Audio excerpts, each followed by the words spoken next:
Hello বন্ধুরা, দেখো কোথায় এসেছি।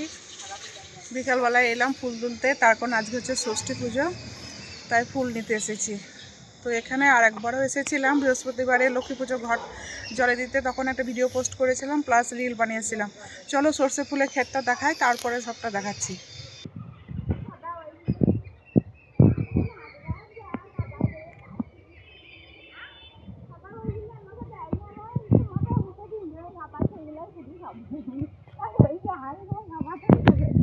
ফুলের গাছ, আর আমি এখানে ফুল তুলতে আছি, ফুল তুলিয়েওছি। আর ফুলের মধ্যে নিয়েছি গাঁদা ফুলই আছে এখানে, গাঁদা ফুল আর দুর্বা ঘাস, এটা লাগে আর কি। তো কতগুলো ফুল দেখো,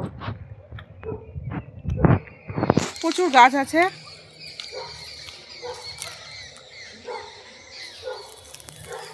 যখনই আমার প্রয়োজন হয় এখান থেকেই ফুল নিয়ে যাই। বেশিরভাগই আসি বৃহস্পতিবার দিন ফুল নিতে, তার কারণ লক্ষ্মী পুজো করি বৃহস্পতিবারে, ওটা আমার খুবই দরকার হয়। তাছাড়াও অল্প ফুল হলেও চলে, সেজন্য এখানে আসি। তো আজকেও চলে এসেছি এখানে ফুল নিতে, তার কারণ আজকে ষষ্ঠী পুজো আছে, সন্ধে জেলে ষষ্ঠী পাতবো, তার জন্য ফুল নিলাম। কলাই সিদ্ধ আছে, তো তোমরা যদি খেতে চাও কলাই সিদ্ধ তো অবশ্যই কালকে চলে আসবে, আমাদের বাড়ি সবারই নেমন্তন্ন রইল। চলো টাটা, আবার দেখা হবে পরে ভিডিওতে।